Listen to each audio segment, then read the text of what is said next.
ज्यादा चिंता करने से चिता जल्दी तैयार हो जाती है।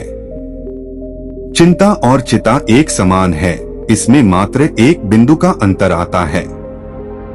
चिता मानव को मृत होने के बाद जलाती है, किंतु चिंता मनुष्य को जीवित रहने तक जलाती रहती है।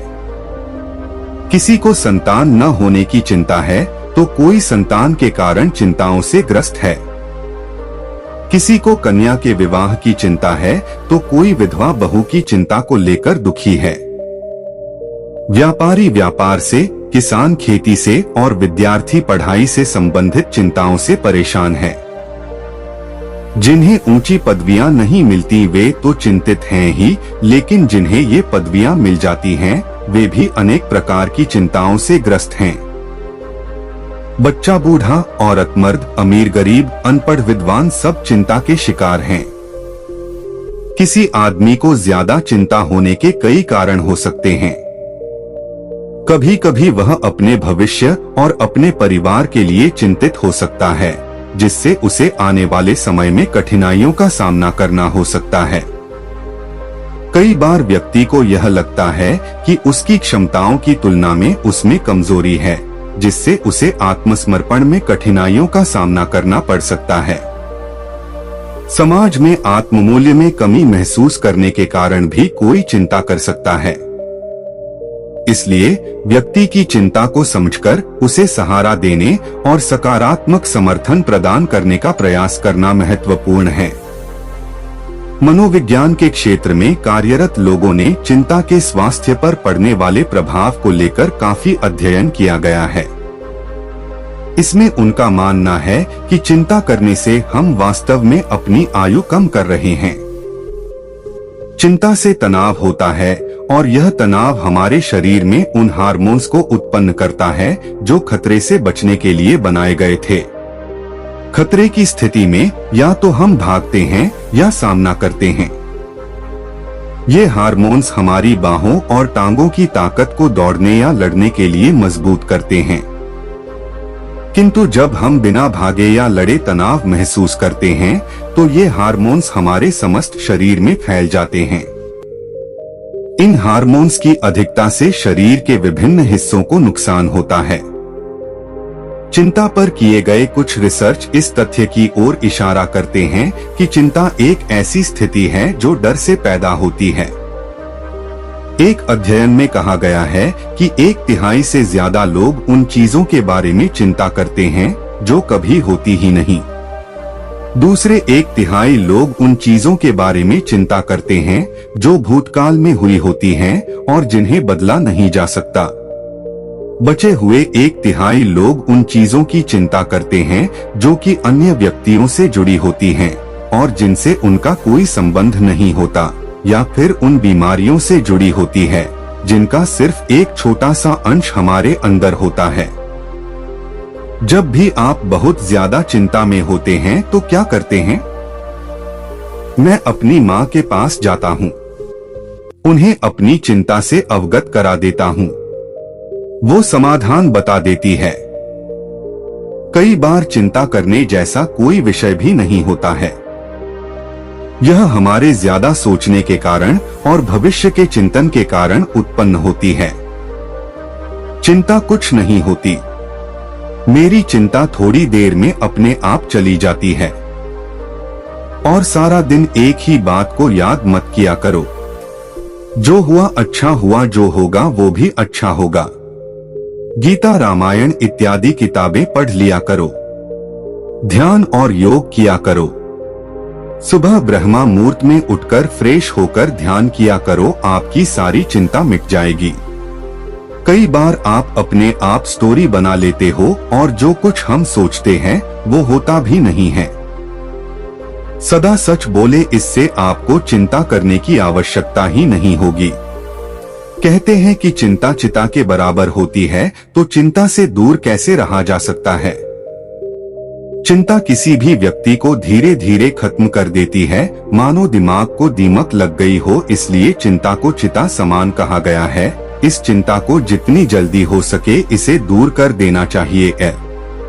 चिंता दूर करने के लिए शांत जगह चुनें और वहां बैठ ध्यान करना चाहिए या कुछ पॉजिटिव भी सोच सकते हैं। रोजाना मेडिटेशन करना चाहिए। गहरी सांस लेने से भी तनाव दूर होता है। योग और व्यायाम को अपनी दिनचर्या में शामिल करें। तो पौष्टिक आहार लें। अपनी चिंता का कारण ढूंढकर उसका निवारण करने की कोशिश करनी चाहिए। अपने दोस्तों और परिवार वालों से विचार विमर्श करना चाहिए। अपनों से बात करने से हल्का महसूस होता है और समस्या का हल भी मिल सकता है। आप अपना मनपसंद संगीत भी सुन सकते हो। संगीत भी तनाव को दूर करने में सहायक होता है। आप अपने किसी मनपसंद गाने पर खुलकर डांस करें। खुलकर हंसने से भी तनाव कम होता है। मनुष्य चिंता क्यों करता है? हमारे मन की खूबी है गंदगी और बुराई को आकर्षित करना। मनुष्य हमेशा सब कुछ नियंत्रित करना चाहता है और अनियंत्रण या असफलता से डरता है।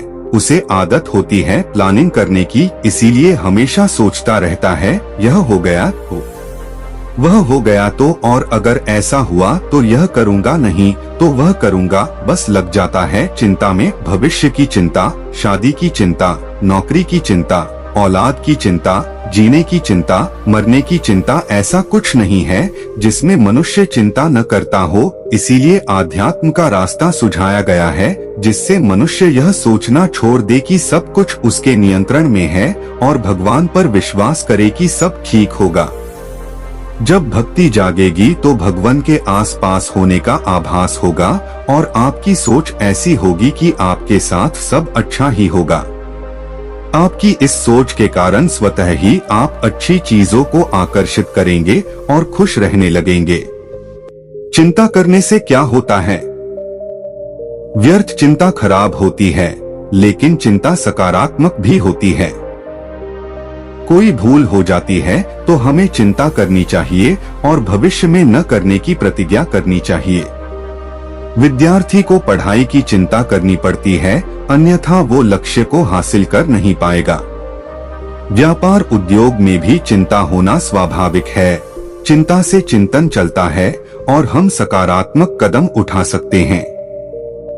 चिंता नहीं करेंगे तो इंसान अलबेला हो जाएगा। चिंता हमें जीवन में आगे बढ़ाती है। चिंता से ही संसार चलता है। डिफेंस में भी चिंता नहीं होगी तो शत्रु हावी हो जाएगा। पुलिस, वकील, अध्यापक, विद्यार्थी, गृहस्थी, मजदूर, नेता, सभी के लिए चिंता जरूरी है। मरीज को भी चिंता करनी पड़ती है, अन्यथा वो जल्दी ठीक नहीं हो पाएगा। चिकित्सक को भी चिंता होती है मरीज को ठीक करने की।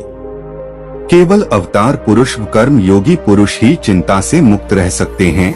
वे भी चिंता करने के पश्चात, स्वपरिवर्तन करने के पश्चात, कठोर साधना करने के पश्चात ही इस स्थिति तक पहुंचाते हैं। सन्यासी को भी चिंता होती है रोटी की, भिखारी को भी चिंता करनी पड़ती है। बिना चिंता के संसार चल नहीं सकता। क्या चिंता करने से कुछ ठीक हो सकता है? अगर नहीं तो हम चिंता क्यों करते हैं? जब असफलता के विचार, किसी अनहोनी घटना की आशंका, भविष्य की किसी योजना या काम की सोच आपको परेशान करते हैं, आपका मन सक्रिय अवस्था में है। क्या आप देख सकते हैं कि इन विचारों को हटाया या समाप्त नहीं किया जा सकता? इनको हटाने या समाप्त करने या ढकने की कोशिश चिंता को बढ़ा देती है। आप किसी हल को सोचकर अभी संतुष्ट नहीं हो सकते। यह स्पष्टता आपको अनिर्णित धरातल पर लाकर खड़ा कर देती है। अब जो भी है सकारात्मक ही है। आप सकारात्मकता ही आकर्षित करते हैं। वर्तमान का भूतकाल और भविष्य से संबद्ध एक तनावपूर्ण अवस्था में ही रहता है। मन इस प्रतिरोध को शब्दों द्वारा, व्याख्याओं द्वारा दूर हटाने में लगा रहता है। जीवन इसी प्रतिरोध से ही चलायमान रहता है। जब मन यह देख लेता है कि इस प्रतिरोध को हल नहीं किया जा सकता, इसकी ऊहापोह, बेचैनी शांत हो जाती है।